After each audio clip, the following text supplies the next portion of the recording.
கொரிந்தியருக்கு எழுதிய முதல் திருமுகத்திலிருந்து வாசகம். அதிகாரம் 1, இறை திருவசனங்கள் 18. சிலுவை பற்றி செய்தி அழிந்து போகிறவர்களுக்கு மடமையே, ஆனால் மீட்பு பெறும் நமக்கே அது கடவுளின் வல்லமை. ஆண்டவரின் அருள்வாக்கு. இறைவனுக்கு நன்றி.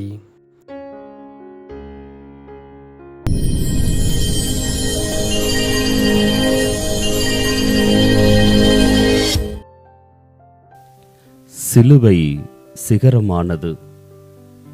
சிலுவை மரணத்தின் ஒரு வழி பாதை. சிலுவை சுமந்து சென்றவர்கள் திரும்பி வந்ததாய் வரலாறு இல்லை. அதில் மீண்டு வந்தவர் இயேசு மட்டுமே. மனிதரான நம்மை புனிதனாக்க சுமந்த சிலுவை இன்று சிகரமாய் உயர்ந்து நிற்கிறது.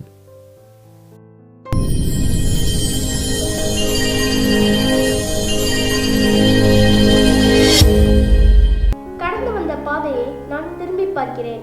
39ஆம் நாள். அன்புக்கும் வெறுப்புக்கும் ஏற்படும் மோதலே சிலுவை.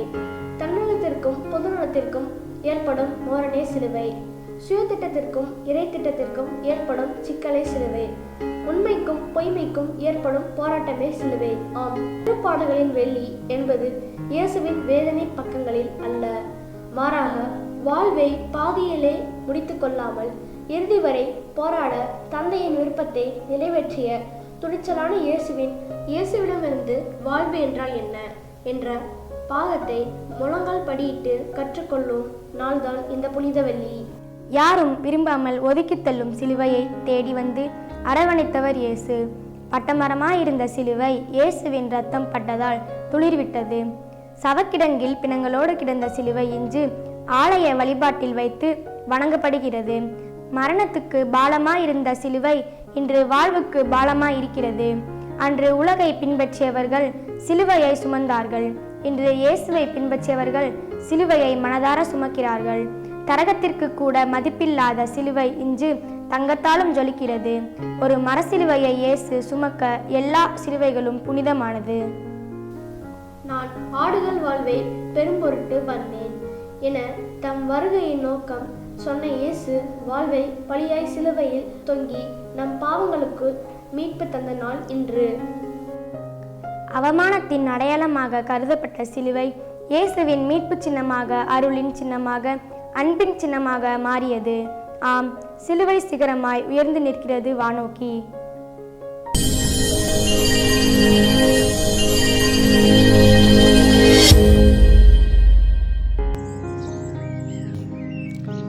ஜெபம். சிலுவையின்றி நமக்கு மீட்பில்லை என்றவரே எம் இறைவா, எங்கள் பாவங்களுக்காக சிலுவை சுமந்து பலியான இயேசுவே, சிலுவை மட்டுமே கிறிஸ்தவ வாழ்வுக்கு மீட்பு என்பதை நாங்கள் உணரவும், எங்கள் வாழ்வில் வரும் சிலுவைகளை பொறுமையோடு சுமக்கவும் அருள் தாரும். ஆமேன்.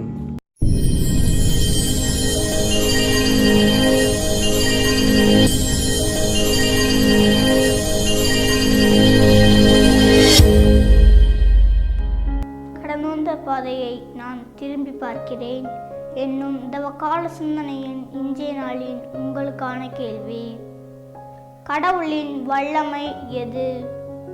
அன்பான சகோதர சகோதரிகளே, அன்பு பெற்றோர்களே, இயேசுவின் பாடுகள், மரணம், உயிர்ப்பை கொண்டாட தயாராகும் இந்த தவ நாட்கள் உங்களுக்கு கடவுளின் ஆசீரை கொண்டு வர உங்களுக்காக ஜெபிக்கின்றேன். உனக்காக மரித்தேனே, எனக்காக நீ என்ன செய்தாய்?